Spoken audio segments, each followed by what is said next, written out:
Shalom television ഒരുക്കുന്ന രണ്ടാം വരവ് യുഗാന്ത്യത്തെ ലക്ഷ്യം വെച്ചുകൊണ്ടും ഉള്ള പഠന പരമ്പരയിൽ 5-ാമത്തെ എപ്പിസോഡാണ് നമ്മളിപ്പോൾ പഠിക്കാൻ പോകുന്നത്. നമുക്ക് ഒരു നിമിഷം പ്രാർത്ഥിക്കാം. പരിശുദ്ധാത്മാവേ,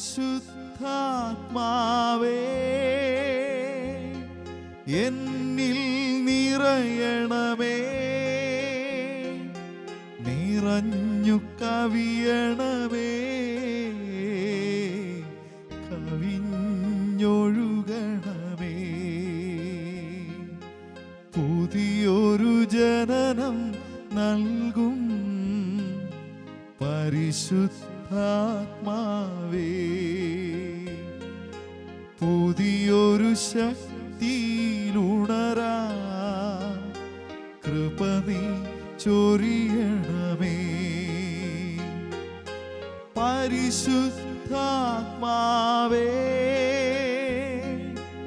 എന്നിൽ നിറയണമേ, നിറഞ്ഞു കവിയണമേ, കവിഞ്ഞൊഴുകണമേ. പരിശുദ്ധാത്മാവേ, എൻ്റെ അധരങ്ങളെ എൻ്റെ നാവിനെയും ഞാൻ സമർപ്പിക്കുന്നു.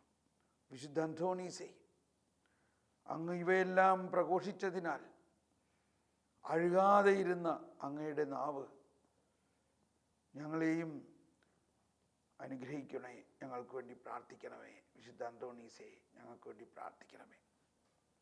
ആമേൻ. സ്നേഹമുള്ളവരെയും, ഈ പഠനത്തിൽ യോഹന്നാൻ്റെ സുവിശേഷത്തിൽ 6-ാം അധ്യായത്തെ നമ്മൾക്ക് കേന്ദ്രീകരിക്കാം. 6-ാം അധ്യായം മുഴുവനും നിറഞ്ഞു നിൽക്കുന്ന ഒരാശയം, വാസ്തവത്തിൽ അത്ഭുതാവഹമായൊരു ചിന്തയാണ്.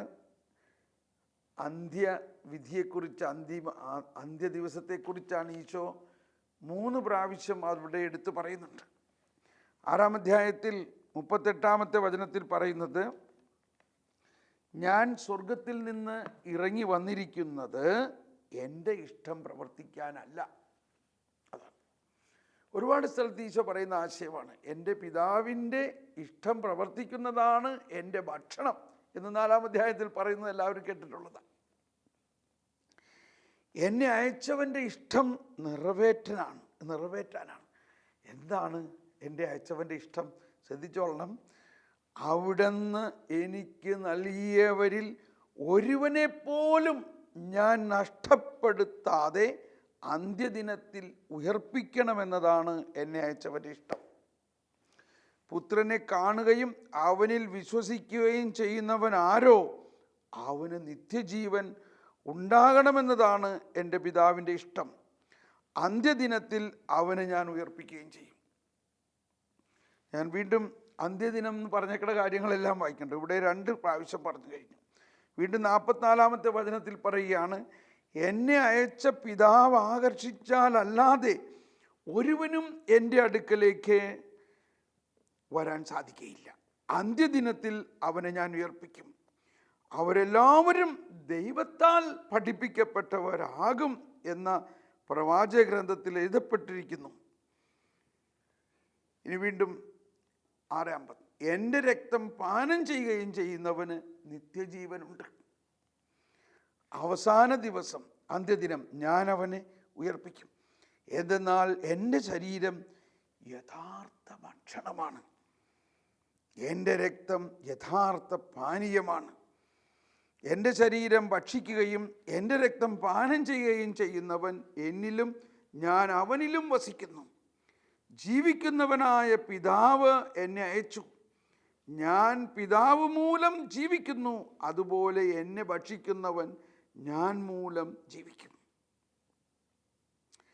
പിന്നീട് തുറന്നു പറയുകയാണ് 63-ാമത്തെ വചനത്തിൽ, ആത്മാവാണ് ജീവൻ നൽകുന്നത്, ശരീരം ഒന്നിനും ഉപകരിക്കുന്നില്ല.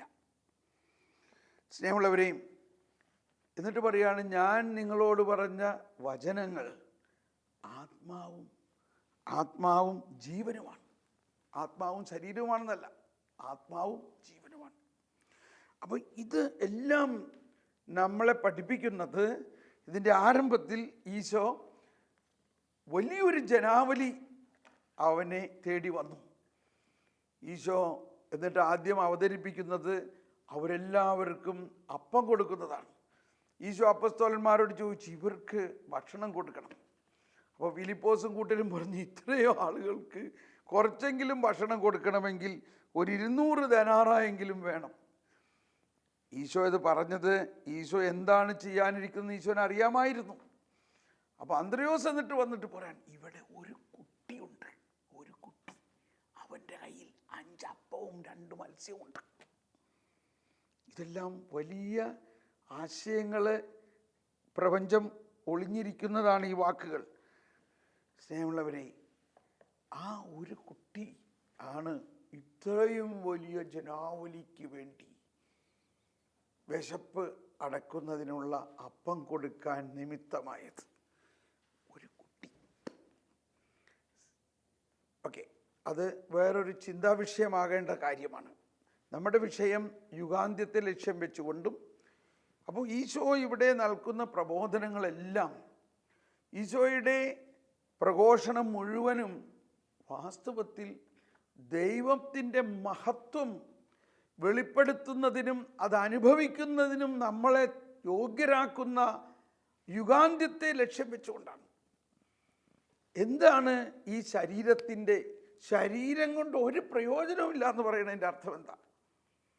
ഈ ശരീരം ഇന്ന്, അതായത് യേശു വരുന്നതിന് മുമ്പ്, യേശു പീഡ സഹിച്ച് മരിക്കുന്നതിന് മുമ്പ് മനുഷ്യരെല്ലാവരുടെയും ശരീരം ആദത്തിൻ്റെ ശരീരം പോലെയാണ്. എന്നാൽ യേശുവിൽ വിശ്വസിക്കുകയും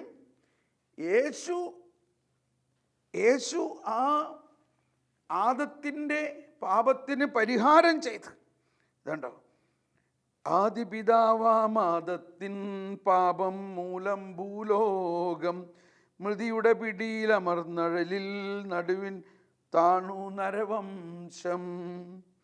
ദൈവമേ, നീ സ്തുത്യർഹനാകുന്നു. മിശിഹ 2-ാം ആദമിതാ മരണം മൂലം മരണത്തെ വിജയിച്ചൊടുവിലുയർത്തപ്പോൾ മർത്യനു ശരണം കൈവന്നു. സ്നേഹമുള്ളവരെ, ഇതാണ് ഈശോയുടെ ഈ പ്രഘോഷണ കാലഘട്ടവും ഈശോയുടെ പീഡാസഹനവും മരണവും ഉയർപ്പിന് ശേഷമുള്ള കാലഘട്ടവും തമ്മിൽ വലിയ വ്യത്യാസമുണ്ട്. ഈശോയുടെ ഈ പ്രഘോഷണ കാലഘട്ടത്തിൽ പറയുകയാണ്, നിങ്ങളുടെ ശരീരത്തെ കൊണ്ട് ഒരു പ്രയോജനവുമില്ല. എന്നാൽ ഞാൻ നൽകുന്ന, എൻ്റെ ജീവനടങ്ങുന്ന ഈ പീഡാസഹനവും ഉത്ഥാനവും കടന്നതിന് ശേഷമുള്ള ഈ ശരീരം ഭക്ഷിക്കുകയാണെങ്കിൽ പിന്നെ അവൻ മരിക്കില്ല. പിന്നെ അവൻ ആദമല്ല, അവൻ ക്രിസ്തുവായി മാറി. അവൻ അന്തിമ ദിനത്തിനു വേണ്ടിയാണ് അവൻ്റെ ജീവിതം. അന്തിമ ദിനത്തിൽ അവന് ഉയർപ്പിക്കും. അതാണ് നമ്മൾ വിശുദ്ധ കുർബാനയിൽ പാടുന്നത്. എൻ്റെ ശരീരം ഭക്ഷിക്കും, എൻ്റെ രക്തം പാനം ചെയ്യും, മാനവൻ എന്നിൽ നിവസിക്കും, അവനിൽ ഞാനും നിശ്ചയമായി, വിധിയിൽ വീഴാതവനെ ഞാൻ അന്തിമ ദിവസം ഉയർപ്പിക്കും. അപ്പോൾ അന്തിമ ദിവസത്തെ ലക്ഷ്യം വെച്ചുകൊണ്ടാണ് ഈശോയുടെ ഈ പരസ്യ പ്രഘോഷണം മുഴുവനും. സ്നേഹമുള്ളവരെ, എന്നാൽ എന്തോ കാരണവശാൽ ഇവിടെ കണ്ടോ, അവരെല്ലാവരും ഒരു വലിയ ജനാവലി അവനെ അന്വേഷിച്ച് വന്നിരിക്കണു. എന്തിനാണ്? അപ്പം ഭക്ഷിക്കാനാണ്. 6:66 666. ഇതിനു ശേഷം അവൻ്റെ ശിഷ്യന്മാരിൽ വളരെ പേർ അവനെ വിട്ടുപോയി. അവർ പിന്നീട് ഒരിക്കലും അവൻ്റെ കൂടെ നടന്നില്ല, ശിഷ്യന്മാർ. കാരണം അവരെന്തുദ്ദേശത്തിലാണ് വന്നത്? അവർ ഭൗതികമായ ഈ അപ്പം ഭക്ഷിക്കുന്നതാണ്. അതാണ് ഇവിടെ പറയുന്നത്. 6-ാം അധ്യായത്തിൽ 27-ാമത്തെ വചനത്തിൽ പറയുന്നതാണ്, നശ്വരമായ അപ്പത്തിനു വേണ്ടി അധ്വാനിക്കാതെ മനുഷ്യപുത്രൻ തരുന്ന നിത്യജീവൻ്റെ അനശ്വരമായ അപ്പത്തിനു വേണ്ടി അധ്വാനിക്കുവിൻ. എന്തെന്നാൽ പിതാവായ ദൈവം അവൻ്റെ മേൽ അംഗീകാര മുദ്ര വച്ചിരിക്കുന്നു. ഈ മുദ്രയെല്ലാം വലിയൊരു ആശയമാണ്. കഴിഞ്ഞ എപ്പിസോഡിൽ നമ്മൾ മനസ്സിലാക്കി. മുദ്ര, ആ യേശുവിനെ ഭക്ഷിക്കുമ്പോൾ ആ യേശുവിൽ സ്നാനപ്പെട്ടുന്നവന് യേശുവിലുള്ള അംഗീകാര മുദ്ര തന്നെ നമ്മളിലേക്കും ട്രാൻസ്ഫർ ആകുകയാണ്. അപ്പോൾ ഈ മുദ്ര ഒരു വിഷയമാണ്.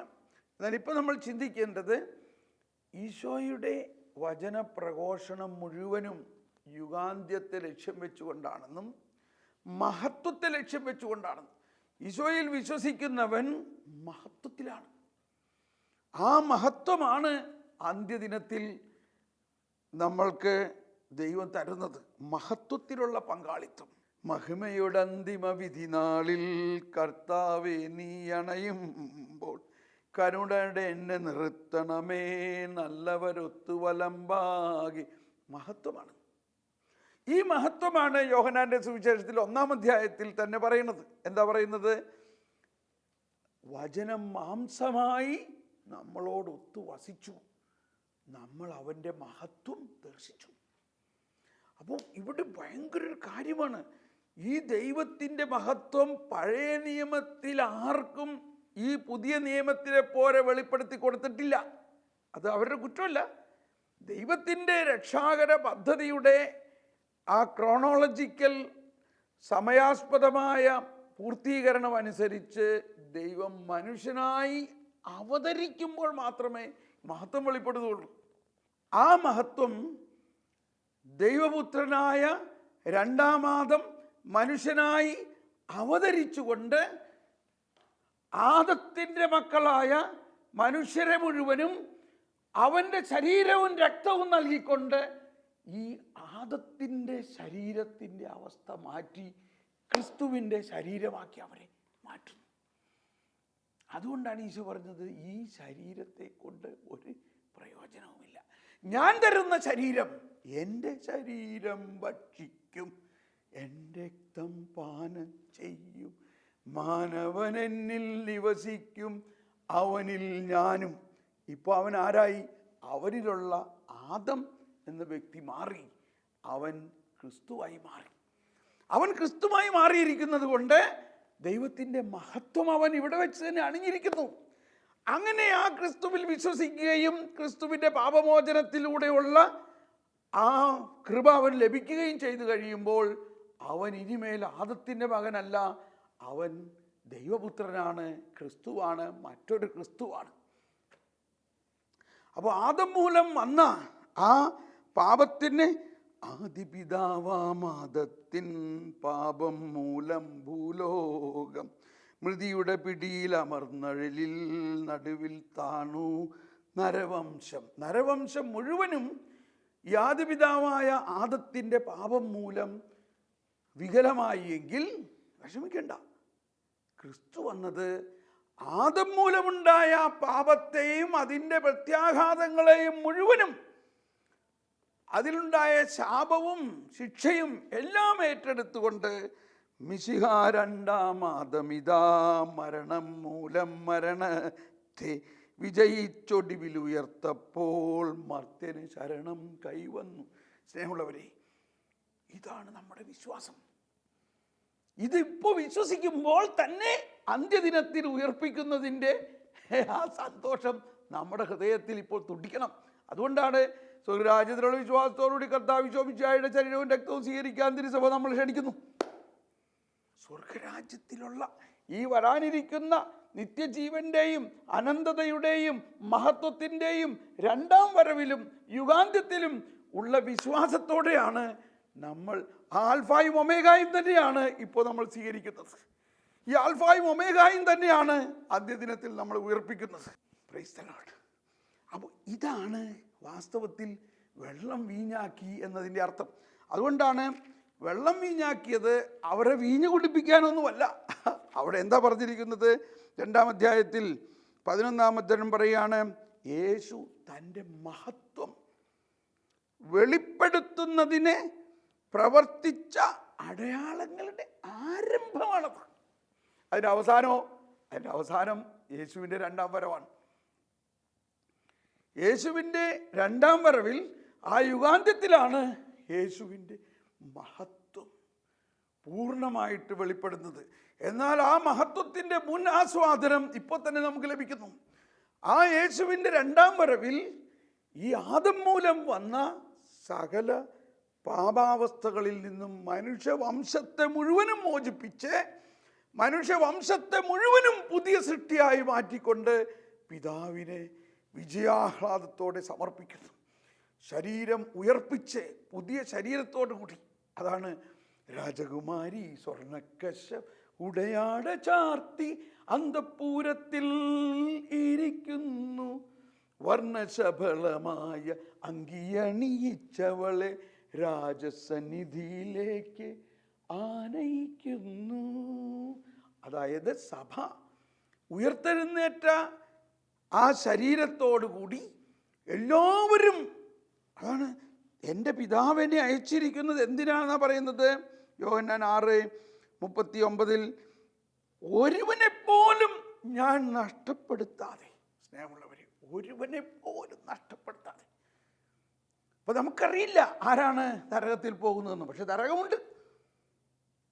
പക്ഷെ ദൈവത്തിൻ്റെ ആഗ്രഹം ആരും നരകത്തിൽ പോകരുത്. ഈ മനുഷ്യവംശം എല്ലാവരും, ഹിന്ദുക്കളും മുസ്ലിം, സിഖ്, പഞ്ചാബി, പാഴ്സി, ISS ഇവരെല്ലാവരും സ്വർഗത്തിൽ വരണമെന്നാണ്. എന്തുകൊണ്ടാണ്? അതാണ് ദൈവത്തിൻ്റെ കരുണ.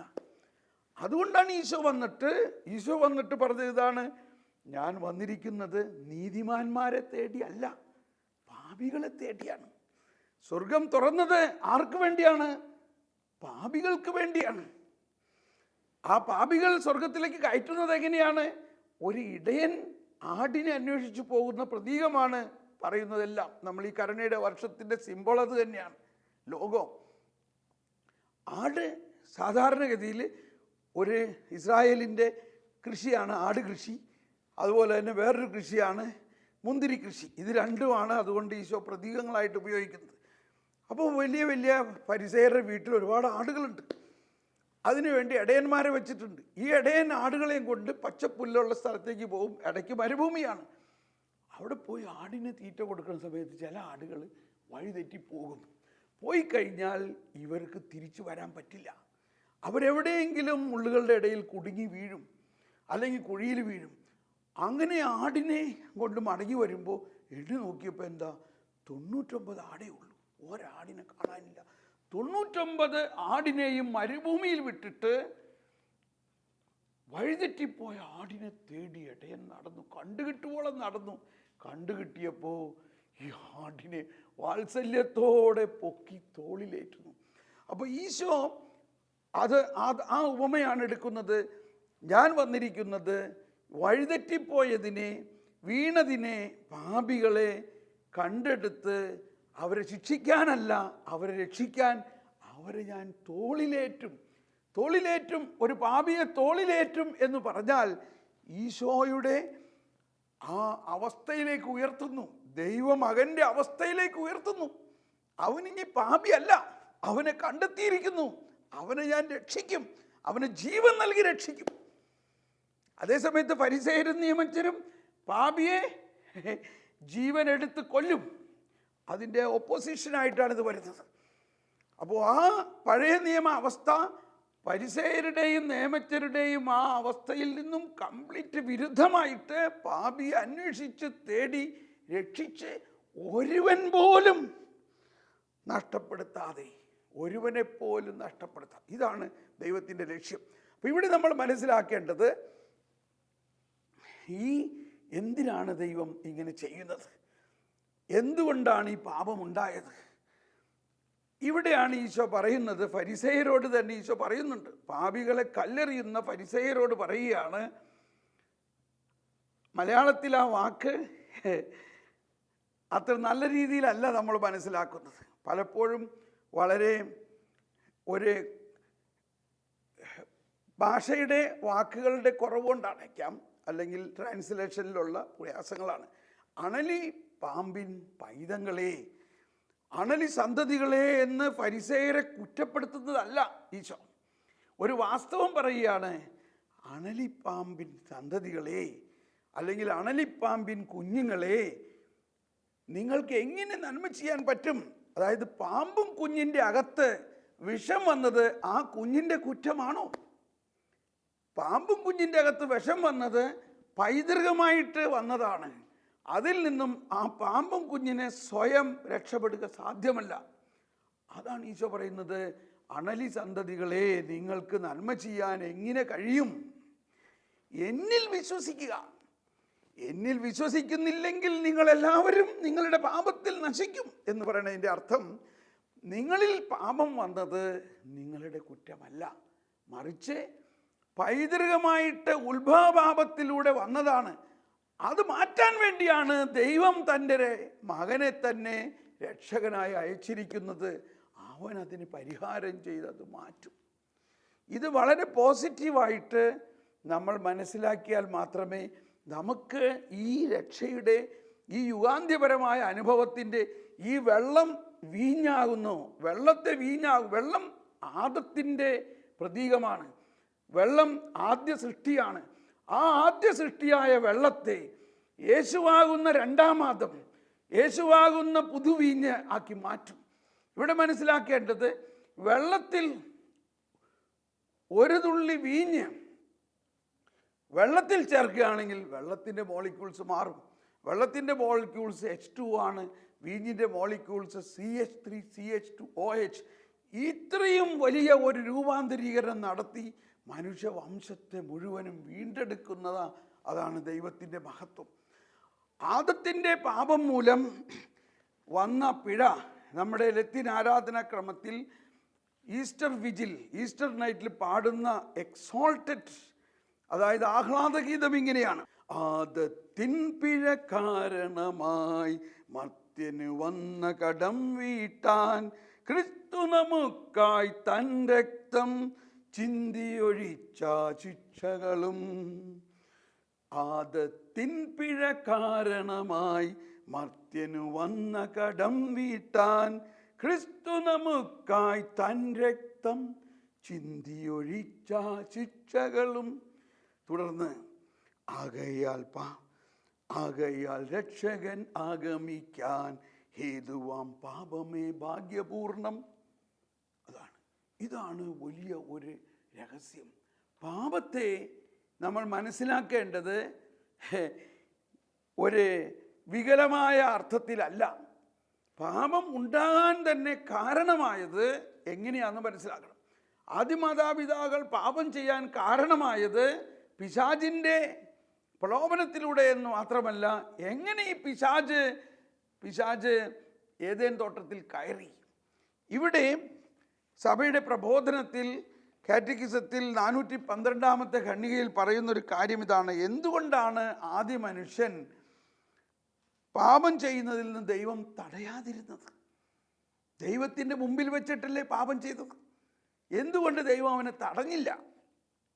മഹാനായ വിശുദ്ധ തോമസ് അക്വീനാസ് എഴുതി, ആദിമ പാപത്തിന് ശേഷവും മനുഷ്യപ്രകൃതി ഔന്നത്യത്തിലേക്ക് വളരുന്നതിന് യാതൊരു തടസ്സമില്ല. ഉദാഹരണത്തിന് നോഹ, അബ്രാഹം, അവരെല്ലാവരും ഉത്ഭവഭാവം ഉണ്ടായിരുന്നുവെങ്കിലും ദൈവത്തിൻ്റെ കൃപ അവരിലേക്ക് വന്നപ്പോൾ അവരുടെ മനുഷ്യപ്രകൃതി വളരെ വലിയ കാര്യങ്ങളിലേക്ക് വളർന്നു.